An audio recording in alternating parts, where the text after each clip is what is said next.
πλάκα του ρίξαμε. Με τραβάς, τι και πω.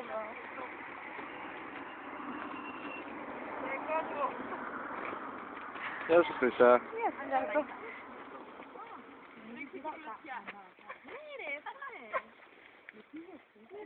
Κάνει και ένα. Φέρει μπανάνα. Πώς σου μαθαίνει μπανάνα. Τι δεν τρώει απόψε, θα χαλάσουν. Έλα, με μάρκασες. Εντάξει, καταλάβω, μιλάτε συναισθηματικά. Θες μπανάνα. Τι δεν της πάει απόψε τις μπανάνες. Πρέπει να ακούσεις την πολύ σεξι. Θες μπανάνα. Ξέρεις τι, το είπε έτσι, θέλει κανείς μπανάνα για να πει Χρήσα, ναι θέλω εγώ. Τυχαία, τυχαία. Δεν θέλει κανείς προσκοτάκι μου. Πες του εσύ Χρήσα. Μωρό μου πόσες μπανάνες θα φάμε σήμερα. Πάγαμε μία το πρωί πριν ξεκινήσει. Καμιά στιγμή φάμε μια μπανάνα. Αυτό πρέπει να είναι πολύ κουραστικό το BMW.